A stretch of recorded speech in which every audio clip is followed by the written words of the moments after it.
Film is about chasing maybes. Maybe this project will connect with people. Maybe it'll open doors. Maybe it'll finally be the one that lets me help my family. You pour your heart into something knowing it could always be better, always wondering if anyone will even care. The hardest part isn't even making the films, it's waiting years to see if any of it matters, and usually having to fund your own validation. Every rap party, every screening, every festival submission, you're paying to find out if your work means anything. I started at Syracuse in 2018 as a film major. I completed my first short there, helped my friends with theirs, and just lived the full college experience. But while I was enjoying my newfound freedom, my brother was stuck in community college studying business administration. He hated it, kept talking about dropping out. Music was his true passion. When he started making reggaeton, I saw something real light up in him for the first time that gave him a genuine sense of purpose. When COVID forced me back home, he was working as a receptionist. I felt proud he'd walked away from something he didn't want, but it bothered me that he wasn't pursuing anything creative professionally. You know how bad I've been wanting to leave. I saw an opportunity.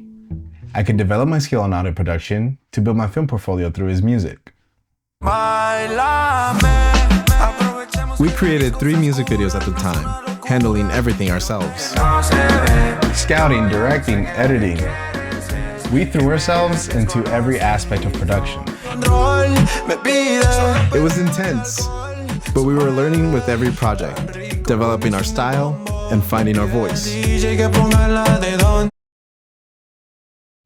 I transferred to USC, the #1 film school in the country. I wasn't in the production track, but I often worked on set with production students. Reality hit different.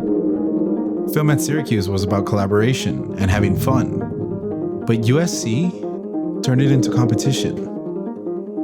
I saw what making it really meant, watching these students work themselves to exhaustion, living and breathing film. I started seeing my future more clearly. Years of physical strain, entry-level jobs I don't care about, sacrificing relationships and stability, all while hoping for a break that might never come. Working on music had started as the perfect setup, but over time, the workload became draining. Recording, mixing, cover art, photos, everything kept piling up. Videos got pushed back because finishing songs turned into an endless process. That creative spark I'd felt at the start was gone.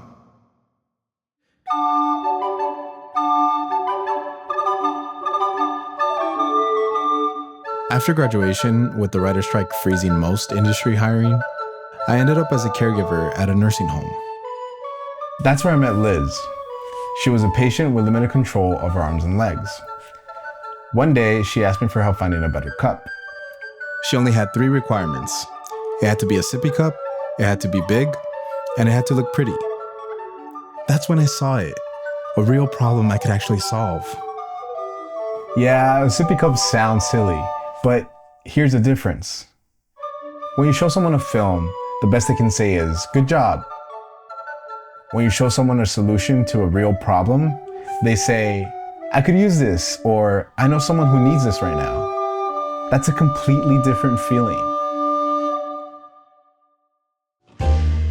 Film isn't going anywhere for me.